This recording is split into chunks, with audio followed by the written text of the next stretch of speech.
Le Nissan Kick-Play 2025 a beaucoup de plus. Apple CarPlay intégré pour jouer vos tunes préférées, des fonctions avancées de sécurité, un rendement énergétique remarquable, puis même la petite odeur de char neuf qu'on aime tant. Tout ça en plus pour moins. Le Nissan Kick Play 2025 est le véhicule neuf le plus abordable au Québec. Achetez-le à partir de seulement 22 774 $, incluant un rabais à l'achat comptant de 2 600 $. Profitez de cette offre avantageuse chez votre concessionnaire dès maintenant. Jusqu'au 2 mars, des conditions s'appliquent. Détails chez Nissan. Couple of things we want to get to on this week's City Hall segment. We head straight over now to Daphney Colin, who's chair of the Public Security Commission, also a lawyer, I should point out, and counselor in RDP Pointe-aux-Trembles. Daphney, welcome to the program. Thank you. So first things first, what I want to talk about is how the City of Montreal is going to appeal parts of a ruling on this class action lawsuit against the city on racial profiling by the police. Tell me about the parts of this ruling you are going to appeal and why it was important to appeal.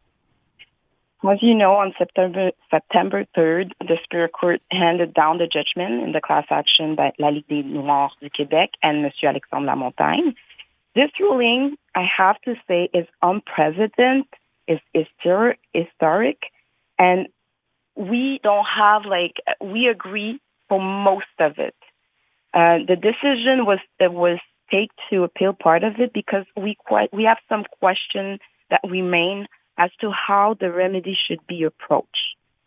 The judge ordered the city in part of the judgment to disburse a very large amount on a statistical basis to pay the victim and lawyers from that amount and to take that what's remained, an amount that could amount to $10 million even more, to send to Quebec government funds. That is why we are appealing, because what we wish is that the money be returned to the victim and not to a fund, to a government that does not even recognize systemic racism, even though in the judgment it's clear on its existence. So let me ask you this. Do you have an idea as to how much this will cost the city? I've seen that the Black Coalition of Quebec has estimated it at $171 million. Knowing the budget of the city of Montreal, boy, that's a huge chunk of change. Do you have an estimate on that front on how much this will cost the city? And is part of the reason you're appealing this part of the ruling to bring down that cost?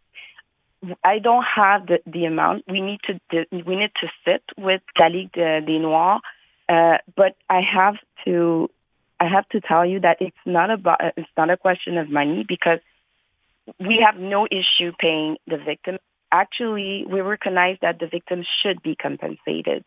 So the amount I cannot tell you, because we need to talk with the league, and that is also why we are appealing. Because the procedure on how to give reparation is not clearly stated in the judgment.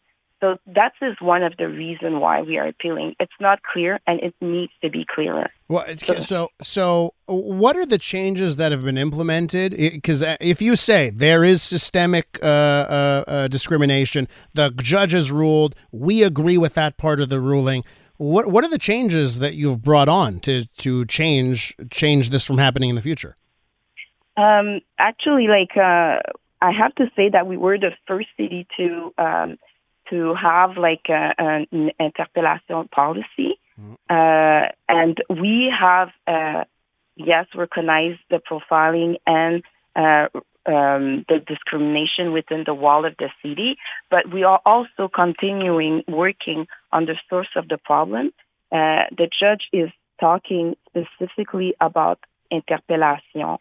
So with the data and the finding of the Harmony report, the SPVM we are asking the SPVM to work on this policy, and we believe that we actually trust Monsieur Fadi Daguerre as the chief of police that we have brought in.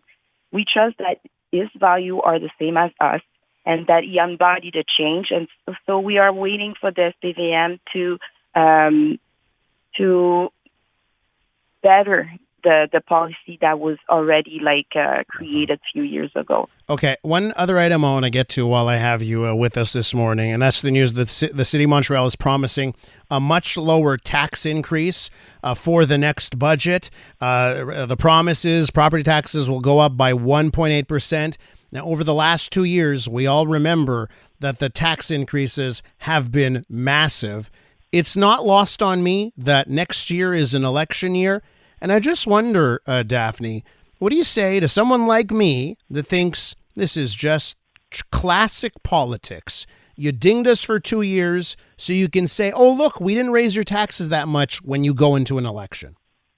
No, because the years, the past, we hold the tax rate to within the rate of inflation, even the last 2 years. So it's exactly what we are doing this year. And it's a good news, I have to say. And despite the current financial challenges, because we are aware that the population is facing major financial challenges at the moment. I mean, groceries are more expensive, housing, consumer goods, and the cost of living also. Yeah. So, I mean, it was essential for us to make every effort not to increase their tax burden, knowing that it's difficult. And also, it's because we made a lot of effort. It's not a decision we made yesterday. I mean, it's because of all the effort we made in the past years that we were able to hold the tax rate within the rate of inflation. I mean, we have tightened our belt, meaning that we are doing less with more with less. For example, small snow removal using in-house resources. We did renew 91 positions last year, either because of retirement, of departure to new position.